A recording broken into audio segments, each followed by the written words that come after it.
여러분, 혹시 이런 경험 있으세요? 광고비를 지금까지보다 더 늘렸는데 매출은 오히려 떨어진 경험. 분명히 작년에는 광고 좀 돌리면 손님이 왔는데 올해는 광고비를 2배로 써도 반응이 없는 경험. 사장님, 이거 사장님만 그런 게 아닙니다. 한국방송광고진흥공사 광고시장 데이터를 보면 지금 한국 광고시장에서 정확히 이런 현상이 벌어지고 있습니다. 오늘 영상은 글로벌 마케팅 거장 세스 고딘이 단언한 5단계 해법을 한국 사장님 입장에서 풀어드리는 영상입니다. 그리고 이 영상 끝까지 보시면 사장님이 지금 당장 자기 가게나 사무실을 점검할 수 있는 브랜드 진단 도구를 고정 댓글로 받아가실 수 있습니다. 본격적으로 들어가기 전에 한 가지만 약속드리겠습니다. 오늘 2가지 반전을 보여드릴 거예요. 첫째, 광고비를 늘릴수록 매출이 떨어지는 진짜 이유. 둘째, 정작 잘 나가는 가게들은 광고를 거의 안 하고 있다는 사실. 끝까지 보셔야 2반전이 다 풀립니다. 자, 첫 번째 반전부터 풀어드릴게요. 광고비를 늘릴수록 매출이 떨어지는 이유. 이건 사장님 능력 문제가 아니라 구조 문제입니다. 무슨 말이냐 하면요. 한국광고총연합회 광고회사 취급액 분석 자료에 따르면 2024년 한국 상위 10대 광고회사 취급액이 약 21조 4,600억 원이었습니다. 그런데 이 중에 상위 4개, 대기업 계열 광고 대행사가 사실상 시장을 독식하고 있고 중소 광고 대행사들은 매출이 줄어드는 양극화가 심해지고 있다고 합니다. 이게 무슨 의미일까요? 쉽게 말해서 광고 시장 자체가 대기업 자본력에 유리하게 굴러간다는 뜻입니다. 사장님이 광고비 100만 원 쓰실 때 대기업은 100억 원을 씁니다. 같은 운동장이 아니에요. 그런데도 사장님은 내가 광고를 더 쓰면 손님이 오겠지 라고 생각하시면서 광고비를 늘리세요. 결과는요. 광고비는 늘었는데 매출은 그대로거나 떨어지는 거죠. 세스 고딘은 이 현상을 이미 10년 전에 단언했습니다. 광고비를 쏟아붓는다고 해도 불특정 다수에게 하는 노력은 헛수고가 될 것이다. 이게 첫 번째 반전입니다. 사장님이 잘못한 게 아니에요. 광고 의존 마케팅이라는 게임 자체가 이미 사장님한테 불리하게 짜여 있는 겁니다. 여기까지 들으시면 이런 생각이 드실 거예요. 그럼 광고를 안 하면 뭘 하라는 거야? 자, 이제 2번째 반전 갑니다. 2번째 반전. 정작 잘 나가는 가게들은 광고를 거의 안 합니다. 이상하죠? 광고를 안 하는데 어떻게 손님이 줄을 서느냐? 답은 브랜드입니다. 여기서 사장님이 흔히 오해하시는 게 하나 있어요. 브랜드 하면 로고 떠올리시잖아요? 멋진 글씨체, 예쁜 색깔, 이런 거. 그건 브랜드가 아닙니다. 디자인이에요. 세스 고딘이 정확하게 짚었는데요. 길가에 굴러다니는 돌멩이 하나가 있어요. 아무 의미 없죠. 그런데 그 똑같은 돌멩이가 국립박물관 유리장 안에 들어가서 조명을 받고 설명 카드가 붙으면 어떻게 됩니까? 갑자기 귀해 보이고 스토리가 있어 보이죠. 돌은 똑같습니다. 무엇이 바뀐 거예요? 사람들이 그 돌을 보는 시선, 즉 연상이 바뀐 겁니다. 이게 브랜드예요.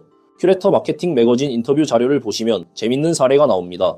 한 마케터가 사장님들한테 브랜딩 어떻게 하고 계세요? 물었더니 대부분 이렇게 답하더라는 거예요.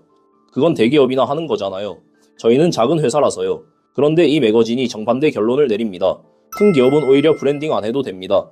신라면이 브랜딩 안 한다고 사라질까요? 안 사라져요.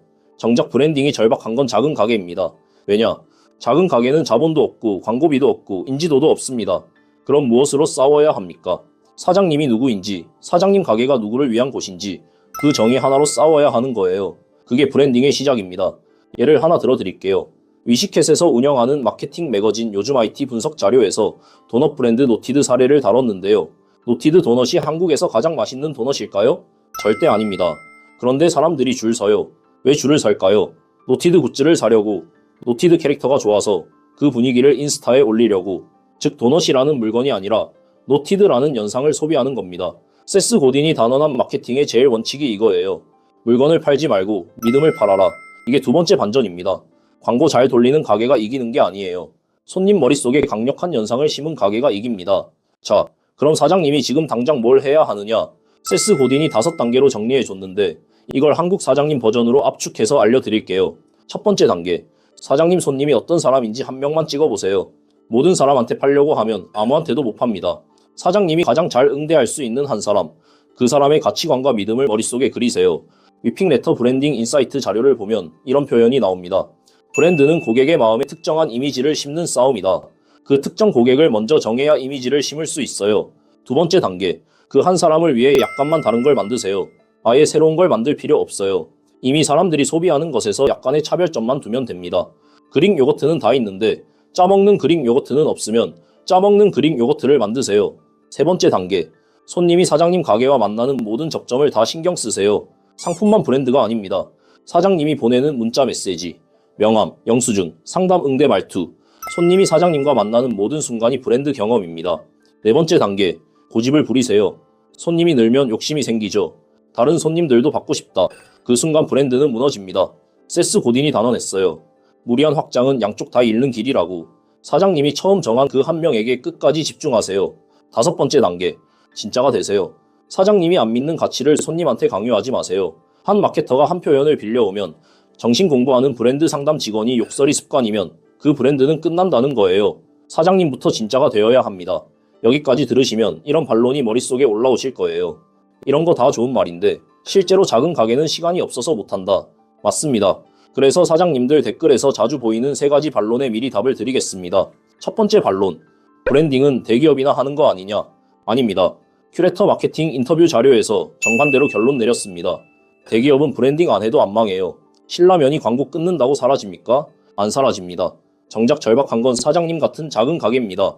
두 번째 반론, 맨 땅에 헤딩으로 시작했더니 속은 텅텅 비고 껍데기만 남았다. 이건 사장님들이 가장 많이 토로하는 후회입니다.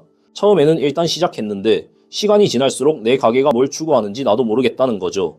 이 좌절감, 이게 정확히 브랜딩이 필요하다는 신호예요. 방향이 없으니까 껍데기만 남는 겁니다. 지금부터라도 사장님이 누구인지 정의해보세요. 세 번째 반론, 브랜딩 강의는 다 비슷한 말 반복 아니냐? 맞습니다. 추상적인 강의로만 끝나는 게 문제예요. 그래서 오늘 영상 끝나면 사장님이 지금 당장 사용할 수 있는 진단 도구를 고정 댓글로 받아가시면 됩니다. 자, 여기까지 두 가지 반전이 다 풀렸습니다. 짧게 다시 정리하면요. 첫째, 광고비를 늘릴수록 매출이 떨어지는 이유는 한국 광고 시장 자체가 대기업 자본력에 유리하게 짜여 있기 때문입니다. 둘째, 정작 잘 나가는 가게는 광고가 아니라 브랜드, 즉 손님 머릿속에 강력한 연상으로 이깁니다. 그리고 한 가지 더 알려드릴 게 있어요. 사실 지금이 이 이야기를 들으셔야 하는 결정적인 시점입니다. 왜냐? 손님들이 정보를 찾는 방식이 빠르게 바뀌고 있거든요. 예전에는 손님이 네이버에서 검색해서 사장님 가게를 찾았다면 이제는 AI 검색에 대고 물어봅니다. 내 동네에서 잘하는 가게 알려줘. 이때 AI는 어떤 가게를 추천할까요? 광고를 많이 쓴 가게가 아닙니다. 사람들이 진심으로 좋다고 평가한 가게, 즉 브랜드 신호가 강한 가게를 추천해요. 이걸 AI 검색 최적화라고 부릅니다. 다음 영상에서는 사장님 가게가 AI 검색에서 어떻게 추천받을 수 있는지 그 구체적인 방법을 풀어드릴 예정입니다. 서두를 필요가 있습니다. 이 선생이 단언하는데요. 앞으로 1년 안에 사장님 업계에서도 AI 검색 비중이 빠르게 늘어날 겁니다. 그때 가서 시작하면 늦어요. 지금부터 브랜드를 만들어 놓으셔야 그 흐름을 탈 수 있습니다. 다음 영상에서는 사장님 카테고리별로 AI 검색 최적화를 적용하는 구체적인 방법을 들고 오겠습니다.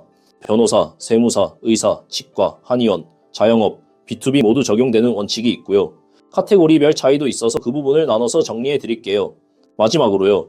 오늘 들으신 내용을 사장님 가게에 어떻게 적용할지 막막하실 텐데요. 그래서 고정 댓글에 사장님이 지금 당장 자기 가게나 사무실을 점검할 수 있는 브랜드 진단 도구를 올려드렸습니다. 한번 눌러서 보세요.